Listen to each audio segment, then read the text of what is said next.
We are live right now. Guys, if you're watching us, probably you're watching this live stream and go check YouTube because that's how you can find it in a good quality. And here now we, as always, on Wednesday, talking with the artist and big figures in art field.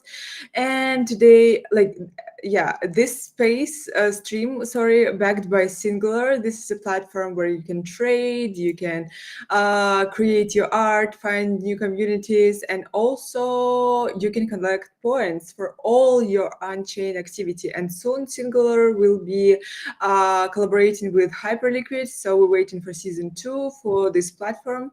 And we're talking with the artists to spread the culture and everything. I hope soon team guys will join us, but one of them now in the hospital and second on the meeting. So I hope Hunt will join us later. But we have Reese today. Reese is part of the community as well. Thank you for joining. Hi, Reese. He's eating too. Hello, hello. I'm pretty excited to be here actually. And to be honest, I love your art. Okay, it's pretty hard for me to pronounce the Schmitz. Okay, what's the I like have no real idea how to pronounce too. Thank you for bringing Schmitzo? it. Yeah. It's hard for everyone. It's hard for everyone. I mean, half the point of the name is everybody. I get like 20 seconds of free airtime of people chewing on it and talking about it. And no, it's money shmoney, crypto schmripto. Oh, So it's wow. simultaneously saying crypto is money, but also kind of stupid. Uh, so So how to pronounce? For me, it's Shrimanyan, but I know that it's Schmrip- something like Armenian. that's a new one. Yeah, I haven't heard. No, schmripto. So, Shrifto. yeah, sure. Schmripto. If you Yeah, can I say it made in it. two I made syllables, so you got it. it. Okay. How did you come up with this name and everything? Like, tell us about your background and yeah, how are you today in general? Like, I see the weather is perfect where you. Oh yeah, it's beautiful here today. I'm in North Texas, and it's like high 70s out. Beautiful day. Yeah, no, my original background was as an artist. I was a professional artist from 2006 to 2016, and then I had to take over my family's business, which was a hospital. So I ran a hospital from Mm. 2016 to 2021. And then in 21, I sold that business and pretty much went all in on digital art and Web3, PFPs, uh, Punk's comics, a lot of the projects from that time. I noticed. And Sorry, I will hmm? interrupt you time to time. I noticed that a lot of people in crypto worked in medicine before, and then they like downgrade themselves to crypto bros. That's real. That's real. No, it's an upgrade. It's an upgrade. Like I don't know. The work is fulfilling in a different way because obviously when you're in healthcare you're helping people in a way that's so central to their life as an individual, but in Web3 you can touch a lot of people, and I think what we're doing here is planting seeds that will ultimately affect millions of people, and it's hard to do that in healthcare. And I was running a 40-bed hospital, so it wasn't like some huge general hospital or anything. It was so no, I definitely consider this to be an upgrade. I love this. I've done a lot of different things over the years, and this is easily the best. Sounds awesome that you So, enjoyed. But how you became an artist? since I was a kid, like that was always my issue as a kid in school was I was drawing when I should have been listening, and It's so our common problem as well. it's oh yeah, yeah, and I think that's something about art too that you know you can books are helpful, videos, instruction are helpful, but you can't replace just thousands of hours spent drawing and rendering and doing that. And so as a kid, that's what I did with almost all my free time. And so when I got out of high school, it was pretty natural. I went to school for business actually, but I spent all my time in the art department. And so it took me forever to graduate. I was in school for way longer than I should have been because I would skip my business classes to go to work in the studio all the time. And so, yeah, when I kind of, I never really like supported myself on art. Like people outside of Web3 or people who have only really done Web3 have, a distorted view of how easy it is to make a living in art. Like it's hard in Web3, but it's viable in a way it's just not in the real world. And so, I made a little money doing it, but it was never something that I could like feed myself and my family Hmm. on. What Um, did you do? Like, you but then my paint hmm? for someone and sold it, or how? Mhm. Yeah, paintings mostly. I've minted a couple of pieces that I did back then since then, but painting, a little bit of sculpture, a lot of work with resin. It's like clear resin, pouring resin boxes and casting things in resin, that sort of thing. That would be cool to check your art, from the beginning. How did you start it? Can we check it somewhere? Like, I will show you while you Uh, like telling us the story. I And think OpenSea. Yeah. yeah, if you're on OpenSea, there's so I have a couple collections that have some early work. Cryptozoa is probably the best one. So my name and then ZOA. It's a collection, and that started as an open edition of a single piece, and then periodically I'll release like zoomed in views of that piece as limited editions that you can burn the larger piece to get. And oh wow. it's 40. Yeah, there you go. That's it. Oh, So it's 42 unique species from birth to death, and all their like predator and prey relationships and their reproductive cycles, and so it's meant to be sort of an abstract painting of like an ecosystem rather than an abstract painting of a given animal. It's meant to be an abstraction of how ecosystems sort of work. So there's parasites and there's hive animals Yeah, and something there's from large Alien. predators, small predators. okay. Not Yeah, yeah. exactly. Yeah, yeah, It's like yeah. I watched a lot of Alien as a kid too, so that's probably in there for And I sure. see it's like real Um, painting, like you just screened it, or how to say it? Like you actually drawn No, it's that? acrylic. It's acrylic paint on canvas. Yeah, it's a 30 inch by 30-inch canvas, all painted with just a tiny, tiny little brush. It took me about 3 years of a couple hours a Oh day, my God. working on other stuff at the same time as well. But I worked on that one for about 3 years. And the idea is it's meant to be sort of fractal, right? Like when you view it from a distance, it's sort of these abstract. What's the word I'm looking for here? What's the it also reminds color study, like right? kind of Hmm? cell wall, like a microscopic environment. Mm. Yeah. Yeah, well, and that's exactly what it's meant to be. Yeah, it's kind of it plays with scale a little bit, like Yeah. so you're kind of supposed to wonder whether it's a big environment or a little environment, and um, are they inside of another creature? Or these parasites? Is that just an environment that they're in? So you're meant to. It's meant to sort of invite you to act like a Yeah. naturalist and try to figure out how these species relate to each other, and which are which, and Yeah, That's it's actually like it um, took me back to my university days. I was a doctor like before. oh yeah. Yeah, but I just quit my job and become a developer. Yeah, then this is like my books like it's completely like yeah. Yeah. I love this. I love it. My mom was a science teacher, so that was probably another influence Yeah, definitely. is I can definitely textbooks like and see difference. Yeah, diagrams. And, but it's amazing. I love this. yeah. yeah, I love it. Thank you. I That's appreciate it. pretty cool and unique. Yeah, definitely. Thank you. And that's what I would have been doing if I didn't end up having to run the hospital. So my dad died in 2016, and I had to take over the family business, which was his hospital, which I knew how to do. It was the family business, so I'd kind of been raised in it. I'd always worked there in high school. I'd worked at one of his other hospitals in high school years before, and so when he passed away, he had a hospital here in North Texas, and so I moved to be close to it and run it. And I ran that hospital for about 5 years, which you'll note, like, an especially fun time to be running a hospital in 2019. Like, doing that during COVID was something. It was a crazy time. Oh yeah. But Hmm. yeah, yeah, that was a really crazy time to be doing that.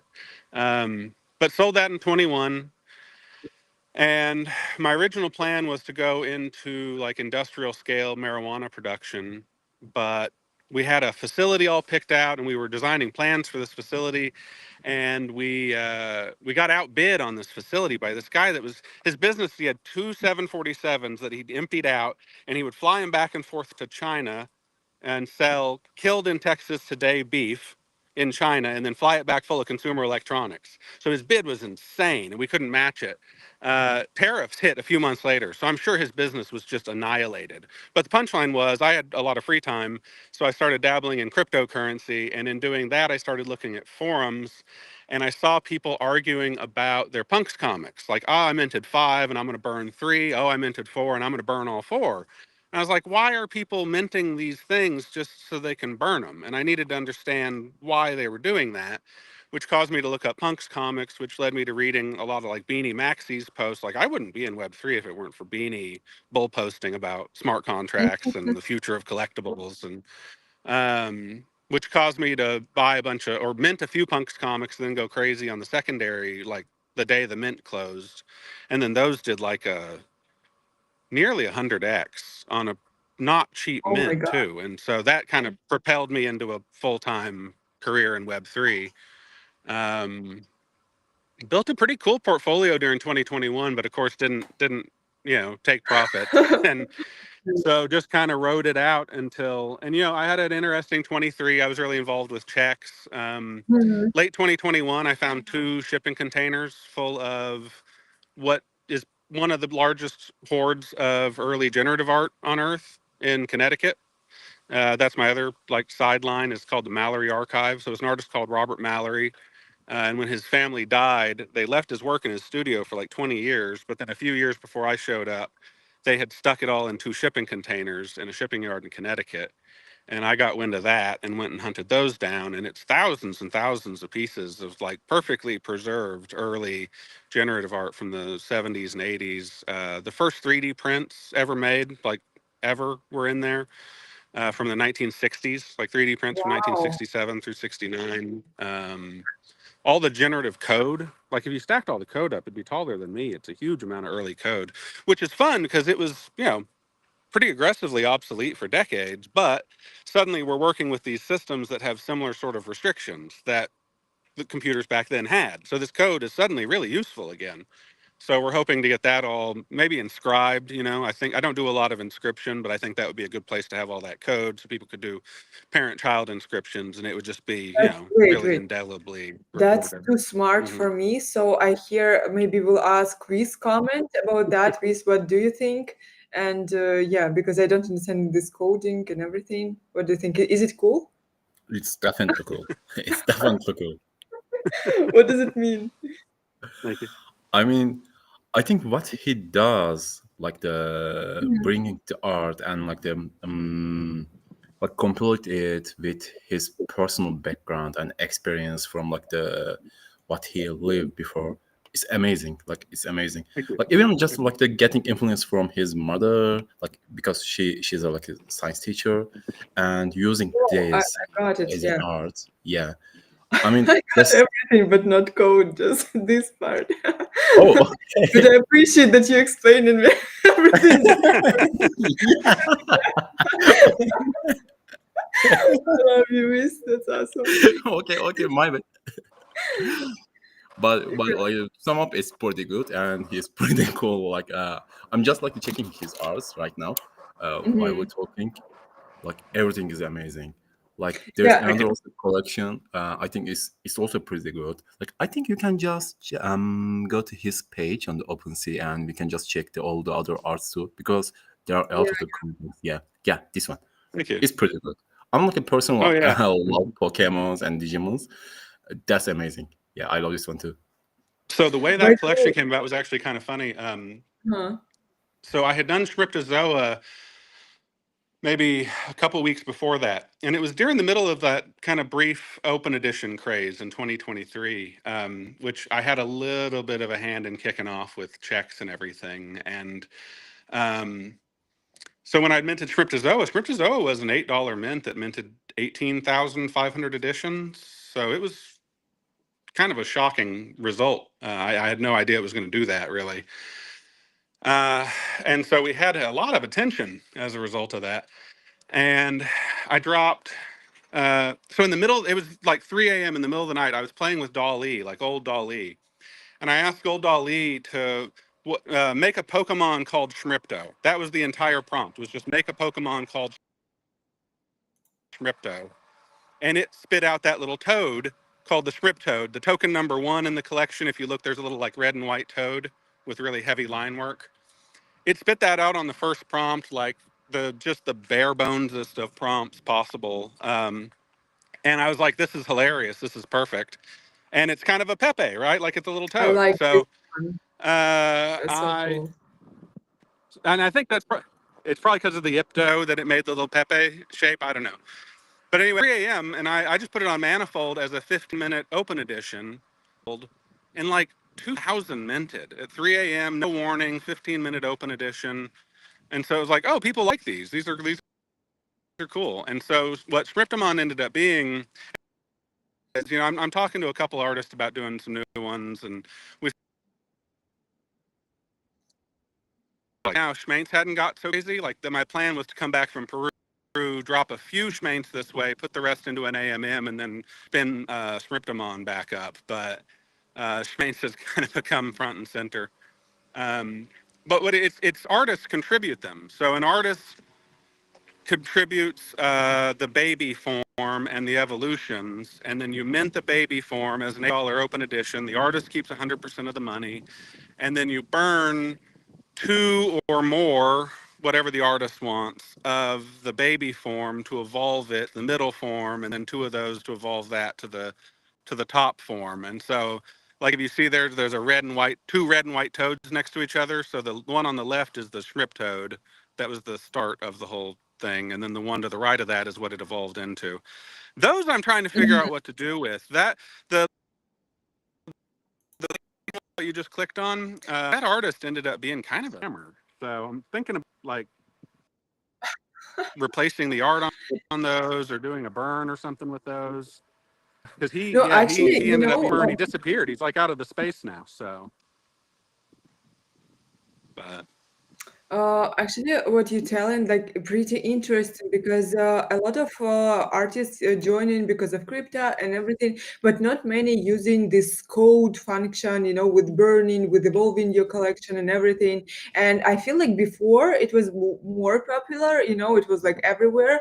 And now, like, I don't know, maybe artists are not interested anymore in this kind of creativity, maybe because, like, I don't know why they making money something differently and not interested in this creativity, but that's kind of cool, and that's like keeping the story and everything. yeah, Why do you think right now no one use this codes and blockchain functionality actually?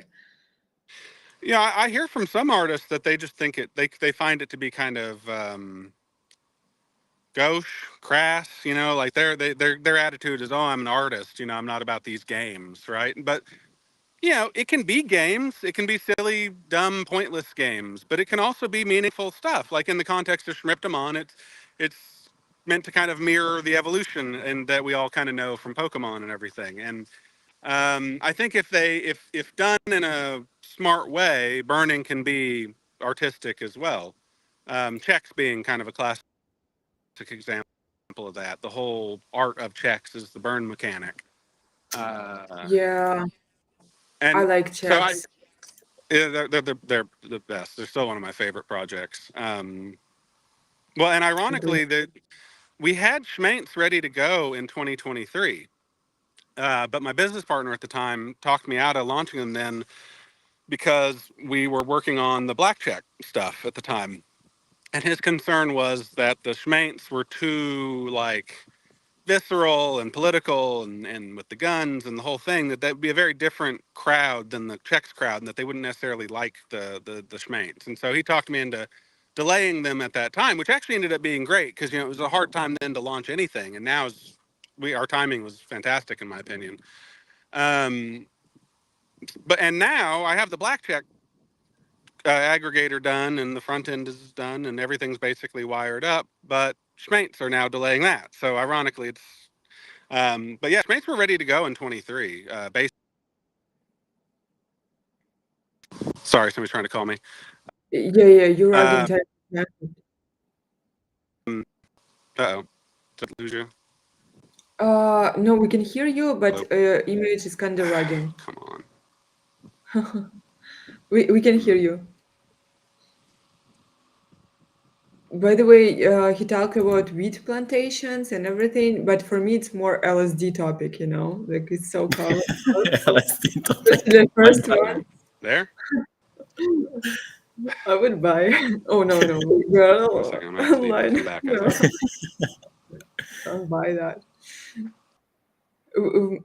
Oh, okay. Oh, we lost him. But Feel look at those irritating. arts. They are Sorry. amazing. Actually, I wanna ask, like, Did you what is get the no? How about now? how it's possible? Yeah, Yeah, we can hear you. We can amazing. see you. Okay. Good. We Sorry about didn't that. talk about drugs. No, we didn't do that. If Yeah. someone watching from the FBI, yeah, we are not talking about the drugs. Anything No. else? Yeah, so what's the idea behind that? You started working in it in 2023, and what's the idea behind that? I asked you in DMs before you sent to me, and still like this question. Yeah. So the inspiration was a piece called Saint Javelin of Ukraine, which was created by Christian Boris in 2022. And that became a really popular symbol in Ukraine. It was on murals, shirts, stickers, bumper stickers, as a fundraising thing and just as like a solidarity symbol. That Mm-hmm. was based on Madonna Kalashnikov by Chris Shaw, who's actually pretty active on Twitter. Shaw Poster is his handle on Twitter. And Madonna Kalashnikov was actually pretty influential on me when I saw it back in the day. It was made in 2012, and it was a very viral image at the time. It's Virgin Mary with an orange halo holding a golden, like, Warlord's AK specifically. And that was what was kind of co opted for the St. Javelin image.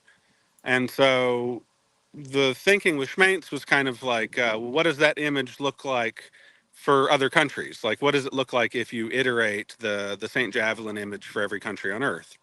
And so we did 9 per country for every country, plus Texas, California, New York, the constituent kingdoms of the UK, the Moon, the Earth's core, and Antarctica.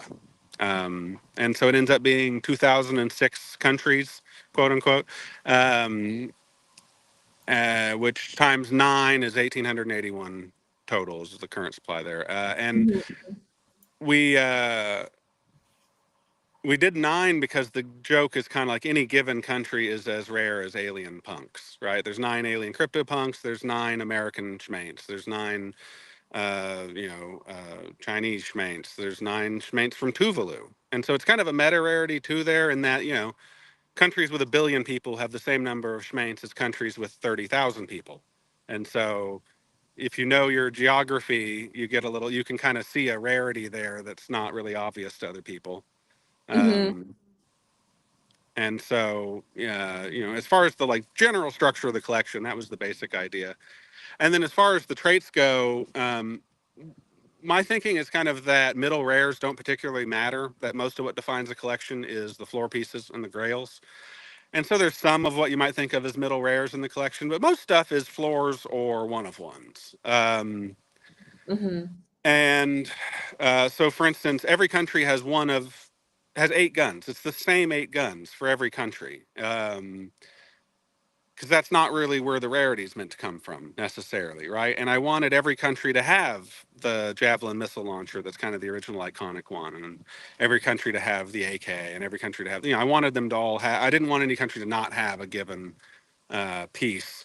And I didn't really want that to be where the rarity would derive from. And I feel like if you do those in large enough, you need some stuff like that that's very common and in equal supplies, because it helps encourage the building of subcommunities, right? So there's 200 people with rifles of one type, there's 200 people with the missile launcher, there's 200 people with the RPG, there's 200 people. So they form these sort of natural cohorts after the distribution is done, of more than just a few people and of all roughly equal size. Skin color and hair color, there's 8 of them, and they're all equally distributed in every country. Robe color, there's more than 8. So you get a little bit of randomization there. Like some countries might not have red, some might not have green. It makes it kind of fun too when you get a good lineup. Like if a country's flag is red and they got a bunch of red pieces, it's kind of a fun result. Um, and so, as far as the trait structures go, that was the general idea. And then there's about 40 countries that have unique weapons or a unique trait that sort of references something about them that's popular. And when I say that too, it's kind of Wow, that's cool. an that's a good one. Yeah, one of the really monochrome.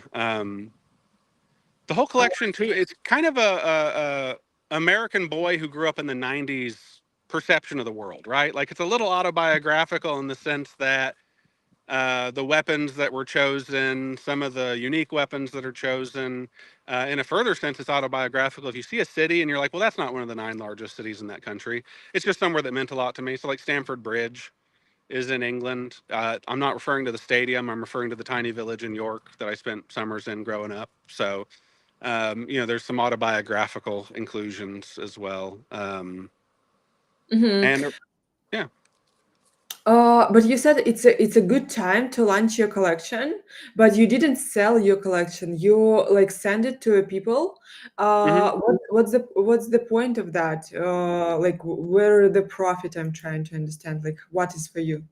Oh no, there's no profit on this collection. Like Uh-huh. I've had a lot of conversations with people about this. I'm pretty intent on not monetizing. Now I swept the floor earlier today so I could have a little bag of them. So if they run, I'm not completely Mhm. sidelined. But as far as like making money on selling, no, I'm distributing 100% of them. Well, 99.9% of them. I'm keeping my PFP, which is the Alamo, the Texas one. Uh, Uh-huh. Otherwise, yeah, they're all getting distributed, and there's 0% royalties. That's not really what this collection is about. This collection is kind of an experiment. So if I'd sold this collection, I would have sold them for $8 a piece. That's my usual approach to anything. I don't bother with prices. Everything is either no reserve, $0 auction, or an $8 open edition, and that's it. I don't price anything any other way. Mhm. Um, and so if I had sold this collection, I would have sold them as an $8 per piece collection, and maybe $15,000 I would have made on primary. And I don't really believe in royalties. I think they're kind of a scam Why? for both Why? artists and collectors. Why? Um, they're not Interest. enforceable. They're totally contrary to the spirit of crypto. They're unenforceable on a contractual level. You can just go around them with OTC.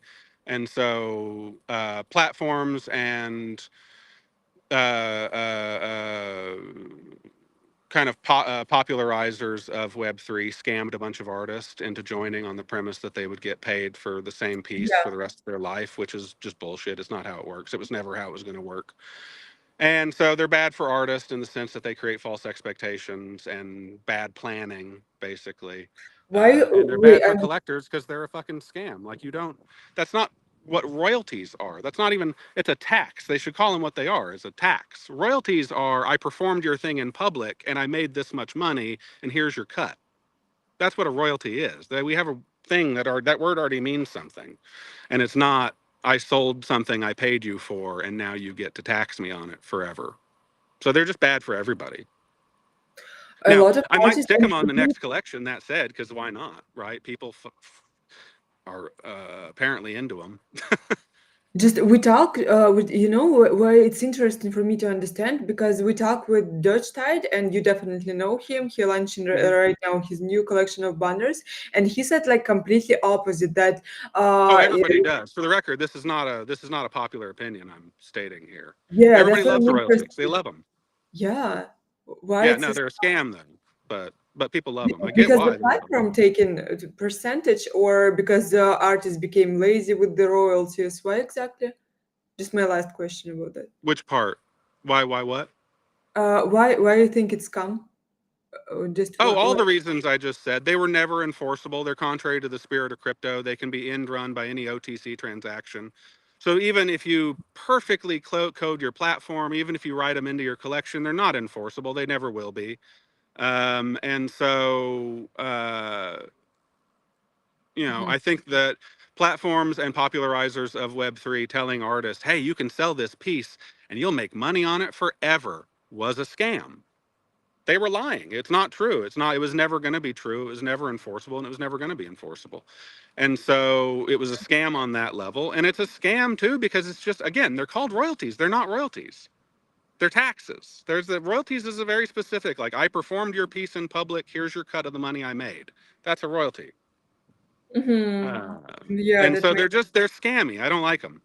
Now that said, again, I might stick them on the next collection because why not? Like if there's going to be market volume and people are paying royalties, sure, why not? But on this collection, no, I don't like them, and I don't.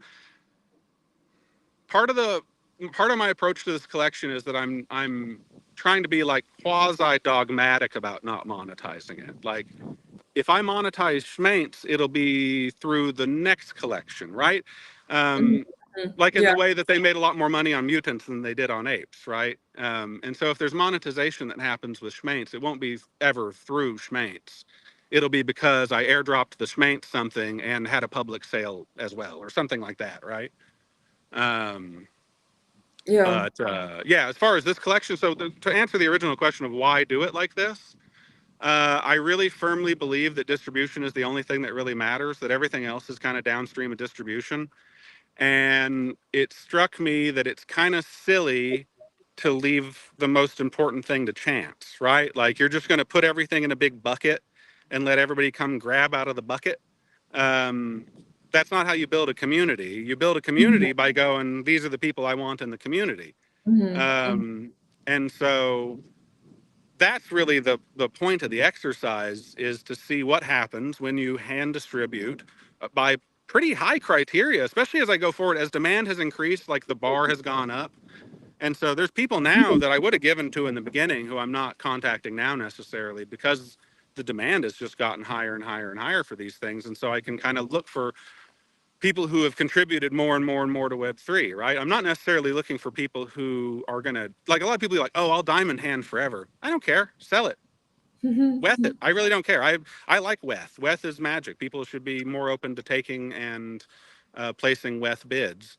Um, you cannot offend me by selling your schmaint. What I want though is somebody who, if they do sell their schmaint, they're still going to be here in 5 years, right? And going, hey, remember that time Scripto sent me that thing that I sold, and I paid my rent or whatever, right? Like I don't care if That somebody sounds so sells. If cool. they're still going to be around, then fine, great. That's why I want to give those folks some money, you know. That sounds so cool, for real. I love the spirit. It's been great. Oh, and I've gotten so many nice messages. I've gotten That's uh, cool. two messages from people who said they were kind of facing eviction, and this probably helped them prevent that. I've had a couple of people who sent me pictures of the groceries they bought, and I get people, they message me, they go, "Oh, I'm so sorry, I had to sell your gift," but I'm like, "No, that was the point. Like NFTs are for trading. Like that's the No, idea." that's a great point. And for me, it's a sign of long-term vision. And I don't like this culture of sale shaming at all. And I like that we don't have, by the way, with this in Azuki, because if someone selling, no one blamed him. Yeah, At least I yeah. didn't notice like that. So, Yeah, Oh, so self yeah. so shaming is the worst. It's the worst. Mm-hmm. Yeah. You said you talk with a lot of people, like obviously to distribute your collection. And what's like I don't know, unusual stories maybe you met connected with your collection, or just how people reacted. And yeah, tell us something interesting from your this way. Oh, well, it's just been cool to hear why people pick what they pick, right? Like, it's every reason you could possibly imagine, too. Like, I was born there, my parents were born there, my girlfriend was born there, I served there. Mm. One person got their pet from that town. It was like, oh, yeah, it's the town where I picked up my dog. I was like, oh, cool, that's great. Uh, just every reason they had a business there. And just hearing all the stories about that has been cool. I found that I'm now privy to a lot of like regional gossip. Like I see people post theirs and then they go, oh, we don't like that town where I'm from because of this or that. And I'm like, that's okay. That's interesting to know. Um, One guy, somebody posted their piece from Brunei and he was like, oh, all the infantrymen hate this town because we do jungle training there. And I was like, oh, that's cool to know. That's and so it's that part of it's been cool, and it's kind of forced me to like Web3 is way bigger than it looks. It's just so siloed that you get this Mm, perspective that it's of a few hundred people, but no, it's yeah. huge. It's just and in doing so, I'm finding people who they'll have 30,000 followers and 1,000 mutuals, and I've never heard of them before. There's like a dozen different Web3s on Twitter alone. Um, and so this has kind of forced me to go hunting everybody down, and so one fun consequence of that is that I hope that when this is all done, Schmates can be kind of a glue, that we'll have people from every collection in there. It'll kind of connect all the different kind of previously unconnected worlds. I'm trying to focus really on Web3 and NFTs. I'm not doing a lot of drops to big meme coin accounts and stuff like that. Generally, I am really focused on people in the sort of the art token space. And I would say the majority of drops are to artists. That's been my main target as artists. But we've gotten a lot of good collectors and builders and founders, and yeah. Yeah, you said about Web3 bubbles, and it's true that Web3 actually bigger than it seems, and not everyone even have X, like most of them Hmm. actually sitting in Discord somewhere like this, and don't even know all these influencers and everyone, like even with list that we recently saw, we don't know these people, but they're receiving like 60K for the post, something like that, and we're like, what? Come on. And yeah, that's what. But what's your crypto bubble? Where you like? What's your environment right now? Is it like artists? You creating your own? You said about your own community, but maybe like I didn't pay like too much attention. Like I don't see any chats. I don't see like you inviting in Discord. I see people posting about you themselves, but I don't see like you leading them somewhere or organizing them somewhere. How it's working for you? So generally speaking, I don't like Discord. Like I don't enjoy using it. I think it's usually a mess for Oh, communities. I think it's usually a distraction too. Like yeah. people have a finite amount of time and energy in the day to hunt down news about the project, to share their excitement about the project. And so when you're sending people to Discord and you're sending them to Twitter and you've got GCs and you've got all these different places that people are kind of spending their energy, no one place gets enough attention and the energy feels diffused. And so generally I try to keep everything on Twitter. I mean, that's pretty central to my distribution strategy too. You talk about people who are only on Discord. I don't really catch those people with my net. My net is really geared for people who are active on Twitter, because my theory is that Twitter is the only place that really matters in Web3, that everything else is downstream of Twitter. Part of this comes from years of having watched Instagram, NFT Instagram just go nowhere. Enthusiastic posts, some cool projects, but just nothing. There's no liquidity, there's no big collectors. The network effect of NFT Twitter cannot and should not be fought. Like there's nothing to be gained from trying to fight it and drag people to other platforms. And so I don't direct people to a Discord because there is no Discord. There's no website. Like there's no anything. Everything's on Twitter, OpenSea, and that's it. And if I do mints, they'll probably be on Manifold. I think it's silly that people create mint websites. There's no reason to do it.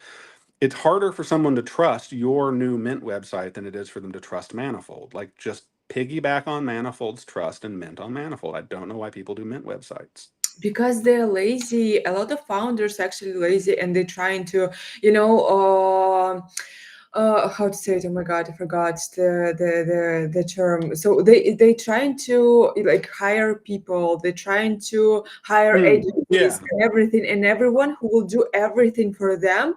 And yeah, every time I talk with someone who is have this kind of thinking, I'm explaining like no, like if you want to be a Suzuki, don't forget that they are built their name and they networking for years, and you want to yeah, escape it, and just find some easy way by collaborating with I don't know, like Mintify, Magic Eden, something like that, and you think like they will help you to bring just audience. That's it, you reach, yeah, and it doesn't work like that. But a lot of yeah. founders actually, I discovered it pretty recently, like during the last half a year. I'm making live streams and talk with founders, with good founders, but also with just founders, and I discovered like 90% of founders, they are not serious at all. They like just want to make everything quickly and don't understand that they need to sacrifice their time for it, which is most Yeah. important. I was gifted Schmeint, sorry, I still don't know, this week, where can I meet more of new community? Yeah, like Adek asking for the same about community. Yeah, and really everything's on Twitter currently. I think that when the distribution is done, I suspect there will be a community Discord pretty quickly. Because like Jack Butcher doesn't do Discords, but there's a good checks Discord, and it's entirely run by the community. And so I would hope that will be what we see. And I intentionally did onboard some, you know, prominent, experienced moderators and people who have run that sort of stuff before for Mm-hmm. that reason. And so, while there is not currently a Discord, and there probably won't ever be an official Discord, I expect we'll see a community Discord sooner than later. Mm-hmm. Mm-hmm. And when there is, I'm happy to repost it and share it. And, I'm not going to try to uh, hamper it in any way. I don't have anything against people getting on Discord. I really like your spirit, but talking about Jack Butcher, by the way, wait, can you hear us? You're a bit ragging, and I'm not sure. Yeah, Yeah, I he's think you're right. he's ragging. He's ragging. Uh, okay. With did you like follow this community and artist, or you don't know what's going on there as well? I'm following him, but I think maybe there's some like the group chat on the Twitter. I don't know. Maybe he need to like the invite. No, no, he just said like he's keeping everything on Twitter. That's it. People posting themselves, he's reposting, and that's pretty cool. And that's Yeah, pretty cool that he's bought some floor himself. That's bullish, I think. yeah. Not Also, everyone doing that. exactly. Also, like the art has a deeper meaning. Actually, like just check the every art and like their countries. Like I'm looking some countries and like for example the Turkish one, the Turkey, like one has what is the name, the canon, yeah, canon. Hi, Han. Hey. Yo, Yo, busy, yo. busy, working all the time. Oh God, I really wanted to be here for this one too. I'm so sorry I'm late. No, everything is good. Which like the conversation is awesome. I really feel sorry that you missed it. Um, Conversation is what? Conversation is awesome, awesome, just amazing. I Oh, really sorry that you missed. Oh, you could have told him I just showed up too. You know what I wanted to ask you, because I am a fan of Jack Butcher as well, and I have this his glasses, and I adore to watch his interviews. Wait, and I will mute you for a second because I can oh, hear sound from your side. But I will unmute you and oh, okay, everything is good. Thank you. Yeah, so I was like huge fan of Jack Butcher and everything, but there, like, I watched almost all his interviews, and he speaks so beautifully, and like Hmm. he's a really interesting and deep person, which I like glad to discover. But now he kind of disappeared, and I don't understand why. Do you have your opinion about that? Why he disappeared? No, he's still. I still see him on the timeline quite a bit, and I talk to him, semi daily. I have He's been. Mhm. two his paintings and the floor going down also, so I'm like, that's weird Right. because he was so promising. So yeah, just Yeah, no, he's still very active. He's dealing with the VV coin right now. He had yes. Zora's Oh, ridiculous flow where they automatically launch a coin for you kind of screwed him. So he's been dealing with that the last few weeks. oh Um, my, I didn't know about that. oh yeah, yeah, yeah. Zora. If you have the old version of Zora and you open your app, it automatically launches a coin in your name, which is cute if you don't already have a coin. But if you already have a coin, it's kind of fucked up. So I think that flow is pretty terrible. Supposedly they had dealt with it, but I saw it happen to somebody else again. So I don't know. Mhm. Um, but yeah, they launched a VV coin without asking, basically, and so he's committed to it. Though he built a whole platform for it, and he's got the lemonade stand, I believe is what it's called. And so he's been, the joke being make lemonade with this shitty situation sort of foisted on him. Um, Hmm. but also, I think the algo is just fickle too. Sometimes the algo likes you, sometimes it doesn't. It may just be that you're not getting served his stuff right now. Because I see him post pretty regular still. Oh, okay, okay. I just maybe did not. I didn't even know about this token. I need to check it as well. That's interesting. Han, did you know about this art token that Jack Butcher made? yeah, I watched it happen. He Oh didn't Oh, yeah, make it on purpose. It was made for. It's the login flow for the new creator coin thing. As soon as you make like this account, essentially your account is tied to a token that monetizes the value and attention on your account. So the same thing happened to Min and quite a few people that use Zora, because Yeah. Zora's like Instagram, right? Like you go on, you post dope shit, but as soon as you have an active account in the flow, it generates a token automatically, and that's how your account is perceived by or like followed by the public. Yeah. Yeah. Oh, Yeah, it's that's kind of funny when it happened. Like I felt pretty shitty about the whole thing, but Jack didn't have a token before. Oh yeah, because he'd always been adamant that he would never do a token. And Yeah. so I saw it drop and it was at like 100,000 market cap. And I was like, man, shame that's fake. Uh, or I would have bought some if I'd known it was real, even because I knew even if it was a mistake, I knew he would not just immediately abandon it. He'd do something with it. So, yeah, for sure, for sure. um, Yeah, the Yeah, but team also used it as like a form of co-marketing. Like that was one of their largest creators. But I don't know if you know the whole Zora shit now, but the largest token on Zora was actually a porn company called Fake Taxi. fair So this enough. is like they film like porn content in the back of a fake taxi, and they launched a token on Zora, and now they're moving to Seoul because they don't like the idea of like the way these things work. So they're migrating their token to Seoul now. Weird. Yeah, I don't know what's going on at Zora. I never set up an account there. I minted the checks there. People forget the checks mint was on Zora Mm, originally, but I didn't know that. um, yeah, it was an $8 open edition on yep. Zora originally. Yeah. Mm-hmm. I Mm-hmm. I think the idea of the platform is dope. I think tokenizing everything wasn't like marketed the right way, but I Yeah. actually think it's a pretty good approach. I'm not gonna lie. Like I like the Oh yeah. idea of content having inherent value, of content being owned by the creator, of Yeah. I like a lot of the concepts of it, but I think with all experimentation in the space, it's just you can't get it right the first time, you know? Because Yeah. you can't push creators to create on another platform, and it's pretty hard. People expect like it's so easy to create content. You can just duplicate like everyone's saying and earn on like a lot of different platforms, but not. It's not like that easy. And people who are starting to build on platforms like Ethos, for example, gain all these reviews and everything. They have too much time, in my opinion. They not actually easy.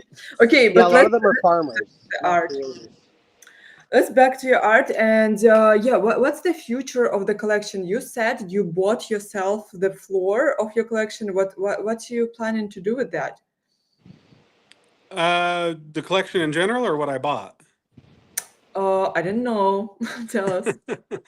I mean, the collection in general, there's no real roadmap. It's really an art only drop. It was originally meant to be a kind of a quiet friends and only thing that I would hand distribute like 5 to 10% of, and then put the rest into an AMM as an experiment. And the demand for them got so crazy that it didn't make sense to continue with that model. That it made too much sense to just hand distribute the entire collection. So we pivoted.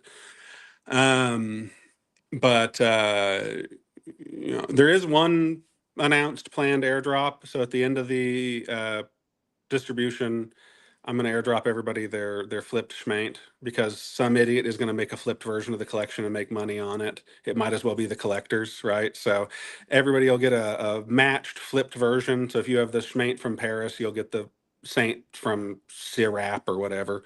Uh, and the matched one with the same baguette and everything, but flipped, like funks. Basically, the idea being that any sufficiently popular collection eventually gets funked.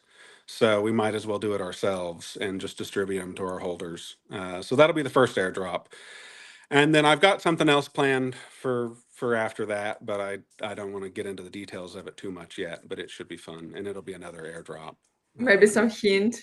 Maybe some hint. Will it be collaboration with someone? Eventually, yes. We're thinking about doing so there's been so many Schmaints derivs, and a lot of them are really good. So what I'm thinking about doing is a collection kind of based on similar to what I did with Riptamon, where I would have an artist provide a piece, and then we would do an $8 open edition into a shared collection, and they keep all the proceeds. something like that for the Schmaints derivs I'm thinking of doing. Like we'd do a space where people could come on and present their derivs, and then we'd pick one to mint that week into a Oh wow. kind of a shared open edition collection. So that on the side too would be collaborative. But the two I'm talking about would be, the flipped one is obviously just us doing it. We have one fun little twist with it. They're not going to just be flipped. There'll be a little wrinkle to it, but Uh, then that's the in. collection after that will be purely us as well. And that one should be fun. The one I'll give you one hint is that I just reserved the ENS name Schmunks. So there's your alpha. Uh, that's it. But about who I thought when I thought like about collaboration and everything. For some reason, I thought about Mutagen Samurai. If you know, like we Hmm. made interview with him as well, and he made collection of copy of X copy, but in 3D and with Hmm. toys and everything. So I for some reason feel like you can vibe together and maybe create something together too. I don't know. Oh Just yeah, he got a Grail Schmaint. He was one of the first people to get to pick. So oh he got one of the Schmaints with the atom bombs. yeah. Uh, That's cool. yeah. Yeah. Mm, If you okay. if you look on there, it's under the weapon. Fat Man is the name of the weapons trait. If you look, it's one of my favorite traits. So there's 9 countries with nuclear weapons, and we did 9 per country. So it seemed too perfect to pass that up. So every nuclear How armed country has one nuclear Schmaint. how the trait name? Fat Nuclear. Man, FAT space MAN. Like the first atom, but one of the first atom bombs was named Fat Man, Uh-huh. and it kind of looks like it. So Mm-hmm. there you go. Yeah. So he has one of those. I forget which one. I think he has India nuke. No, no, no, no. That's Cowpoke. Cowpoke has India nuke. Um, which one does Samurai have? One of them. He has one of the nukes though. We need Um, to check his wallet. or you just click on holders. Click on holders there, and it'll show That's you the fine. numbers That's he fine. has. I'm not so interested in his collection, to be But honest. yeah, But no, he's yeah, no, I love his work, and yeah, having a little yeah. X figures style collection of Schmaints would be funny. We're Hmm. already talking about. I talked to somebody yesterday about doing some merch. Because I Yeah, think they would look merch. great. There's like a 6-panel ball cap with the Schmaint kind of offset looking in. I think would look really good. Make it where people could just order it with theirs on it. Do it at cost or something. Wow. Um, I would order other something like things. that. Yesterday, I made a live stream with Dili. They on Abstract, they like marketplace, and they do all Hmm. merch for you. You can just make your own shop there, so no one can go to the main marketplace from your shop. It's like your shop, and Mm, they hmm. make all merch for you. They can make toys, they can make T-shirts. They say like Nice. quality is good. I don't know. To be honest, I never like ordered something. I think custom is always better, but just in case you want to Yeah. collaborate with someone, yeah, I pretty nice guys. Okay, Yeah. merch sounds great. I like it. Hunt, Yeah. We what? actually. Sorry. No, I just want to ask Hunt what art you have. I have Lebanon, the Saint of Alay, which I Nice. actually got blessed because I'm from Alay. So when he Perfect. sent me like a few choices, one of them was Alay, and it's like Alay is very specific. There's only one religion.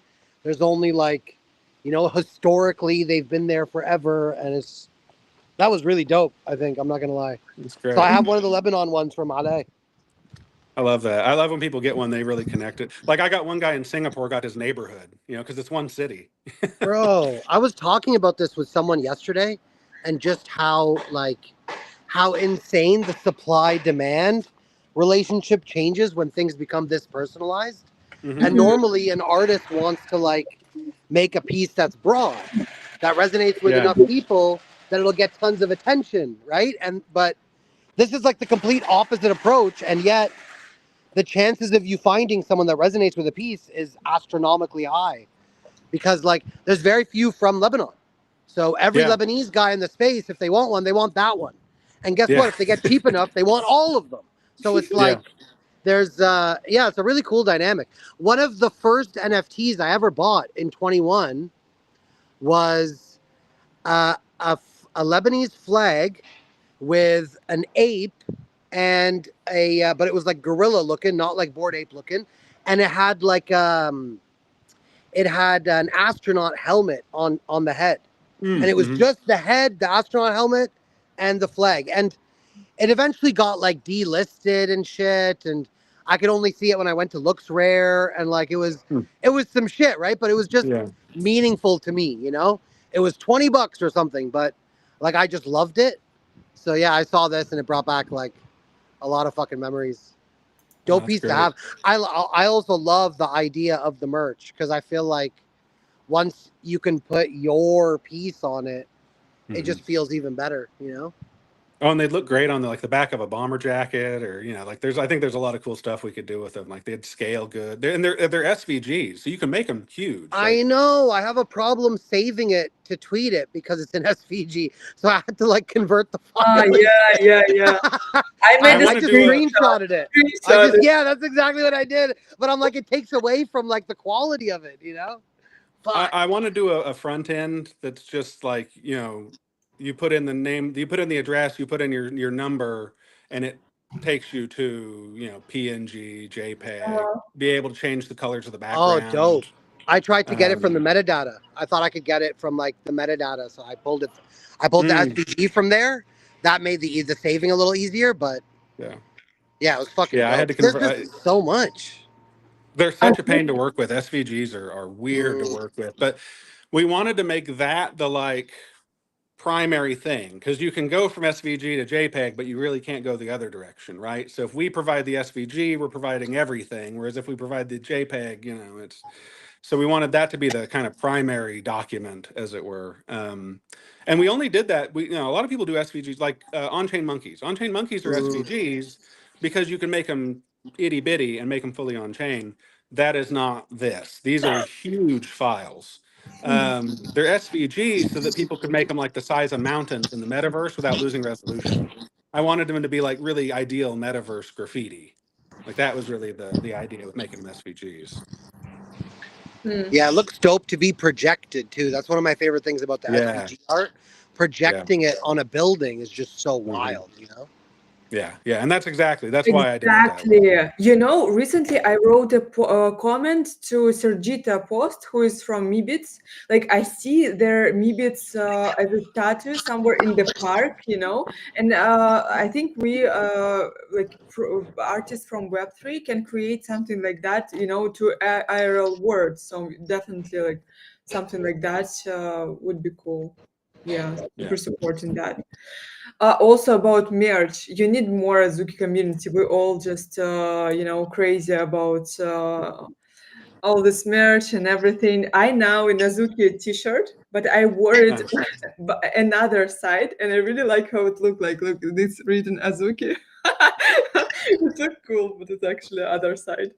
Just Yeah, tell us you spilled some coffee on your shirt and it's you didn't have any black, fucking time, so you had to like swap it. You know, it's okay. We understand. but looks cool. You can create some t-shirt like that, with Yeah. text here. Let's go. Okay, we asked you about your idea, how you created this, about the future. Do you have something to add, something interesting maybe, or just what you want to share? Guys, Well, we're going wait, to have a show in Marfa in October. So if anybody's going to be in Marfa, we've rented the old church in Marfa, just what? coincidentally before Schmates was even a thing, or before it got popular, rather, before the drop. It's where Clown Vamp launched Junk Machine last year. It's a really cool space. And so we're going to be doing a Can't you, Mallory. can't you Oh, visit sorry. church Hmm? and Oh, not what? burn? Can you visit church and not be burned? I It's mean, it just depends deconsecrated. if it's like nighttime or daytime. It's deconsecrated too. It's just they don't even call it a church anymore. It's just called Do Right Hall, I think is the name of it. And it's yeah, it's a little one room like the old country church out there that they do art shows in now. Mhm. And so we're going to do a Mallory show there. It's kind of a lifetime retrospective of his stuff, which there hasn't really been done since the 80s. I think any really good kind Hmm. of overview of his work. Wow.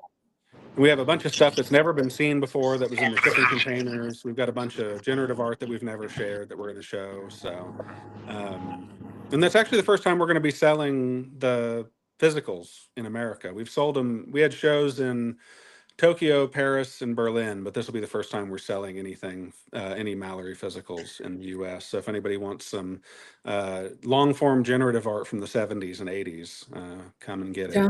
I want, I want. Wait, are you now at home, right? Can you show something if you have it at home or I don't have any on me, but if you go to Mallory Vintage on OpenSea, I've minted some of it. We're eventually going to mint all of it. The Mallory? plan changed there a little bit.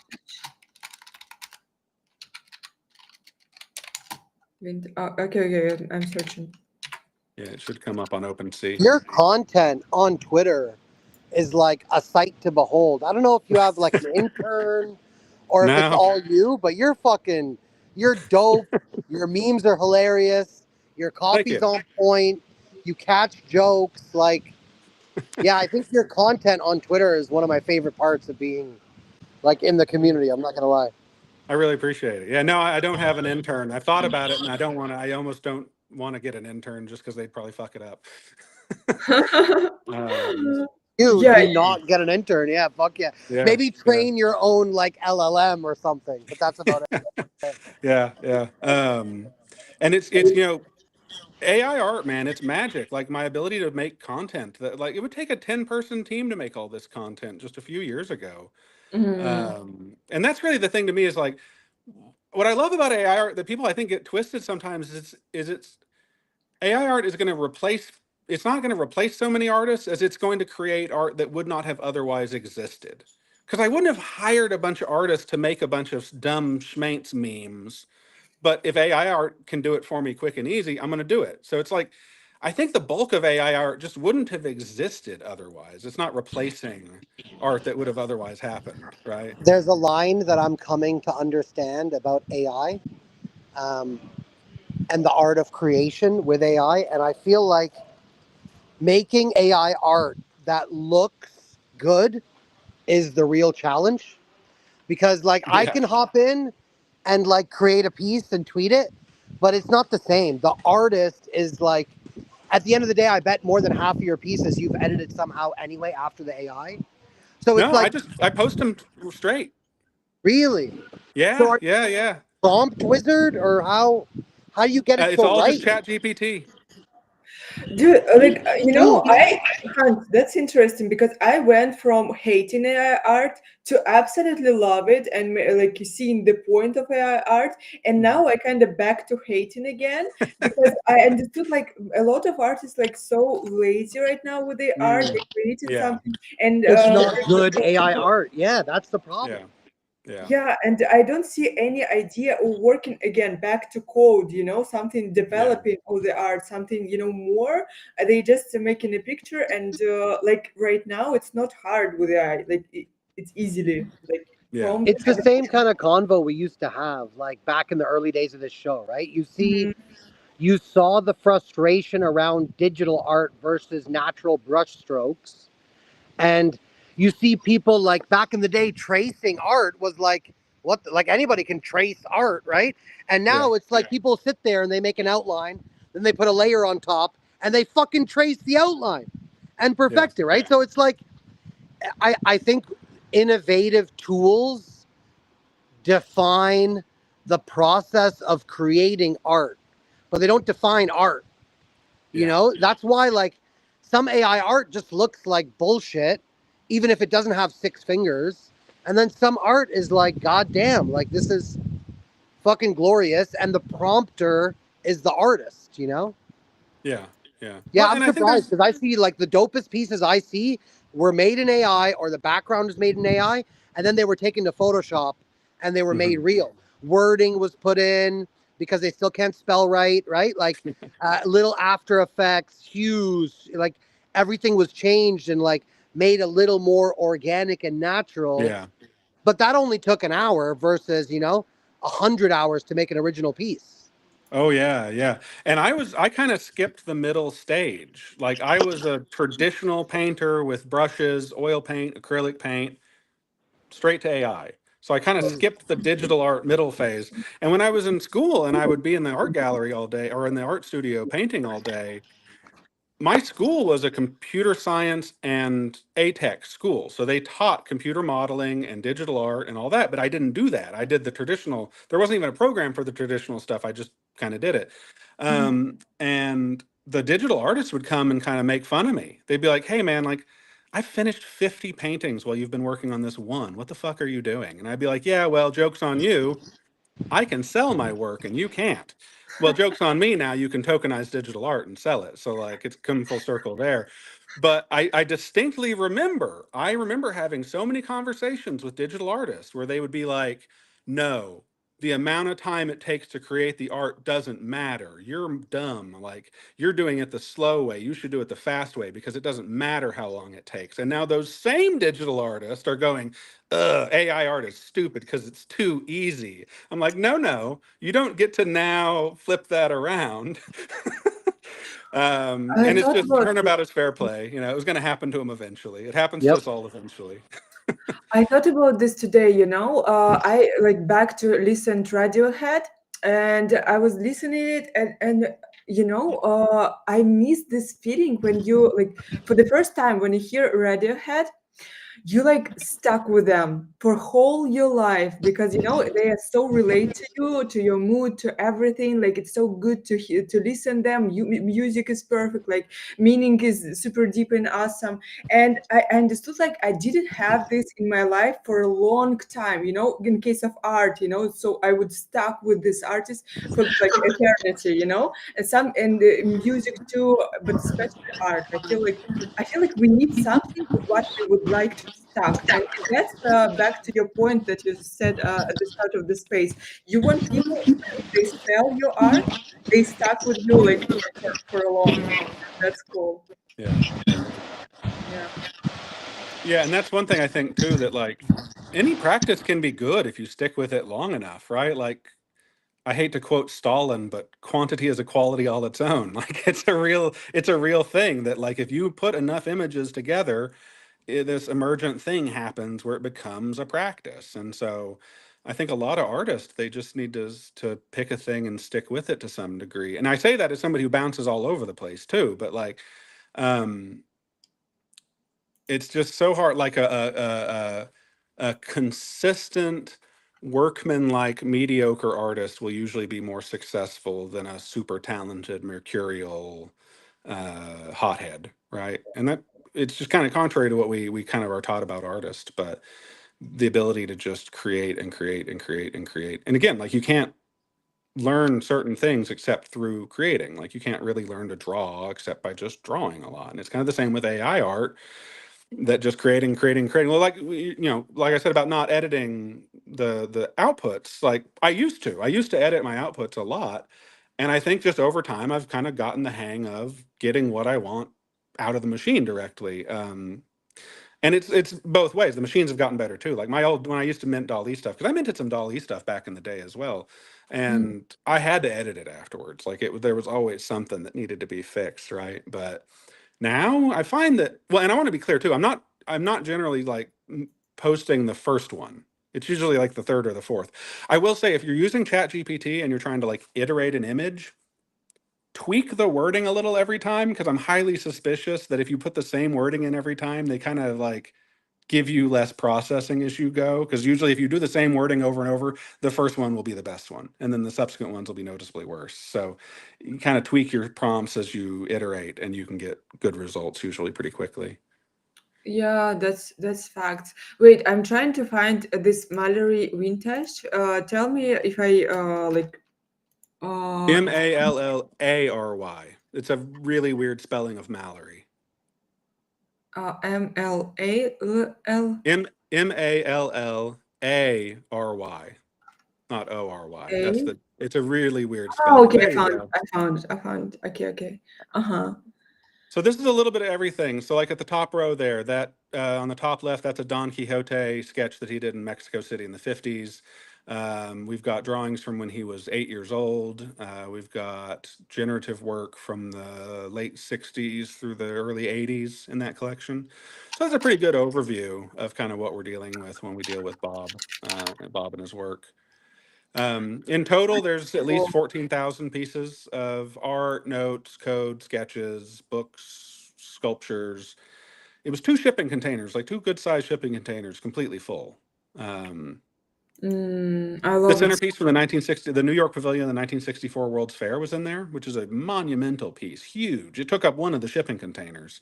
If you remember at the end of Men in Black, when they're fighting for the like UFO at the top of the tower, the bottom of that building is where that sculpture used to live. Weirdly enough, they were Oh my built together. They were built together actually.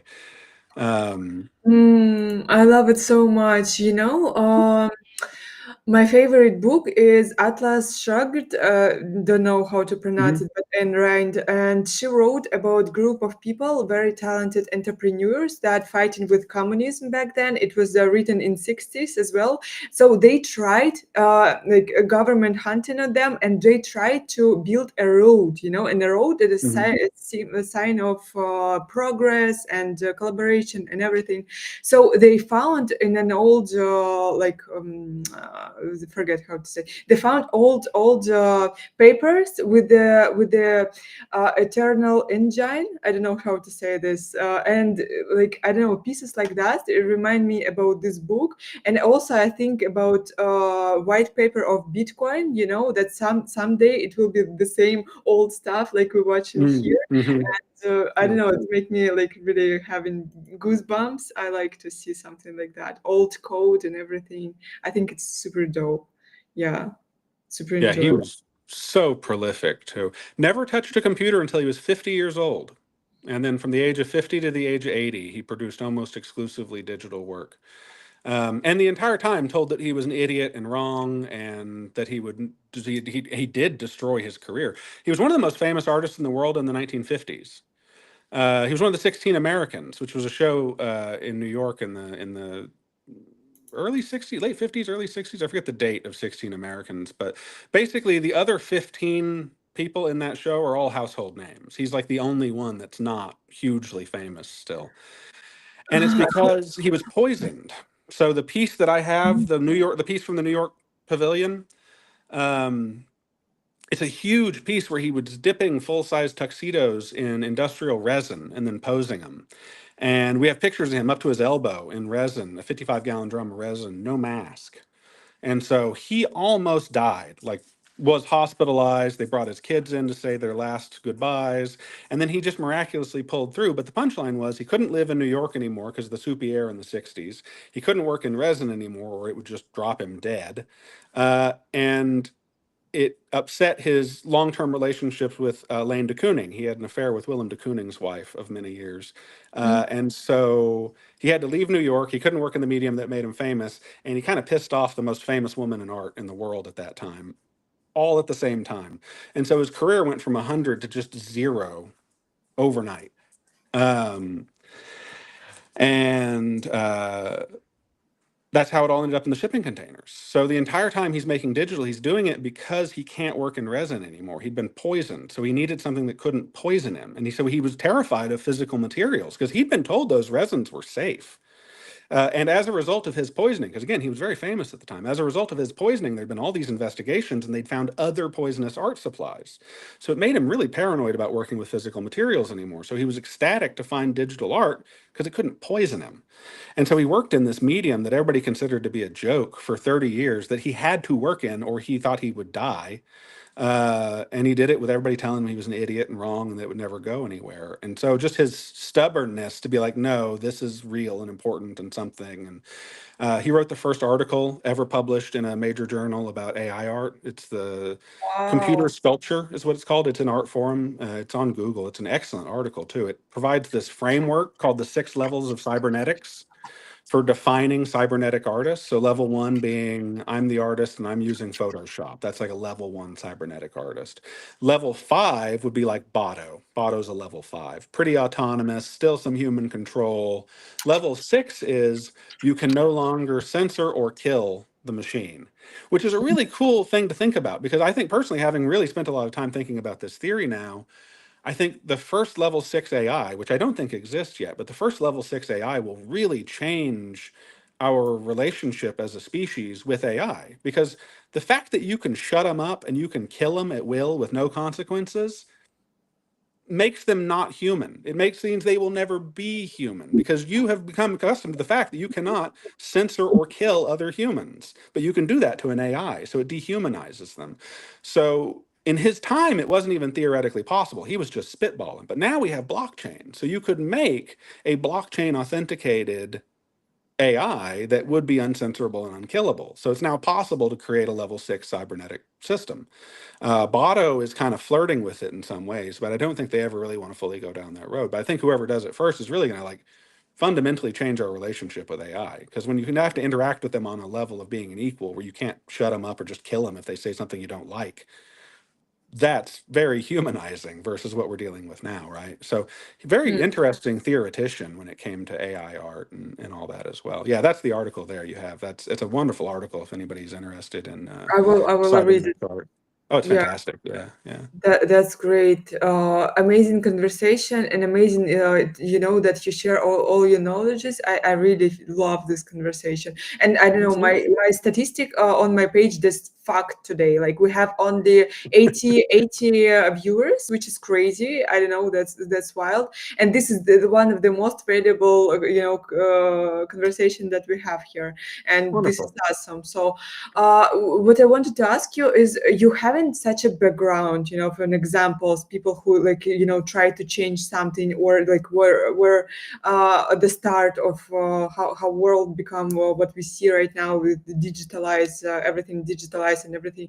So I'm just in shock that you don't have this kind of plans for yourself, that you will be building something like this, in the future, and you want to affect and blah, blah, blah, blah. It would be suit you, but you don't act like that. Why you humble? Um, I'm trying to act like that, but not talk like that, right? Like my Oh, goal with Schmaints is ultimately like I'm very interested in network state building. Like that is one of my primary interests in Web3. And so part of the reason that Schmaints is structured the way it is it kind of naturally results in a sort of network state, right? Like when people identify with these places and they kind of are thinking of them as places with real relationships with each other, and so it kind of forms a good foundation for what I think could eventually be a network state. So I do have like larger designs. I just yeah, yeah. generally I prefer to just do the thing and then announce that I've already done it, right? I love it. I love it. um, If you need volunteer for your new Discord community that you will create, reach me out. I'm really interested in working with you absolutely. because it's Yeah. amazing that yeah, we heard today. Bees, do you have any questions though? I don't want to take all Oh the no, it's fine. Yeah, if you got any. Oh, actually, sorry I for don't have any like specific question, but I Mhm. really want to ask that. Like, you told about there will be no future plans except like the airdrops for the Mhm. Saints one. Do you have any plan to like to launch another collection? Like, because I really like your mindset, to be honest. Like, Thank you. it's kind of like the art is for the art, like the not for the money. I love this.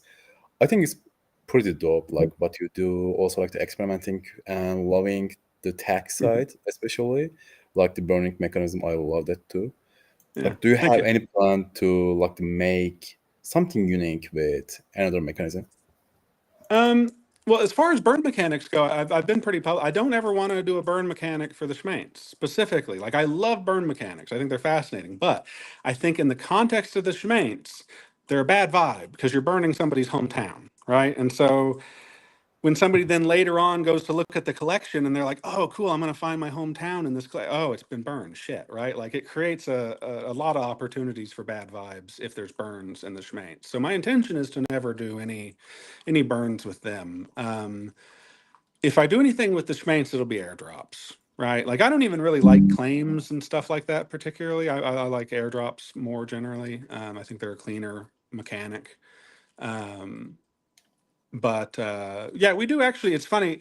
So I've got a couple of collections I'm working on with a generative artist that would be in their name, not mine, but I'm helping to produce them.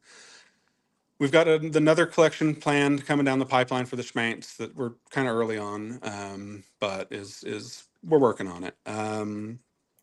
I've got a movie coming out What? in yeah. So in June, I went to Peru and we shot a short film where we hiked up to Lake 69. If you search Lake 69 on my profile, it'll bring up everything, a lot of stuff about it. There's a lake in Peru called Lake 69, and so the thesis was like, if anywhere in the world is the sacred place for Web3, obviously it would be Lake 69. Well, a little cursory research will show you that Lake 69 has a tutelary deity. It's Viracocha, the Incan god of creation, is considered the tutelary deity of Lake 69. Viracocha likes gold and cocaine. Like, he's pretty specific in what he wants. And so we hiked up to Lake 69 and threw in some gold and cocaine.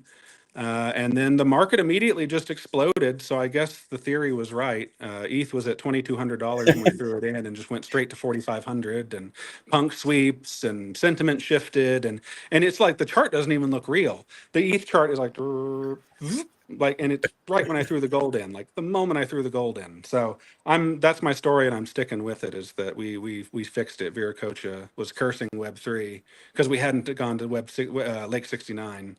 So I got to go every year now, I guess, is the punchline of this. So I'm going to go back next year and throw more gold and cocaine in so the market doesn't crash.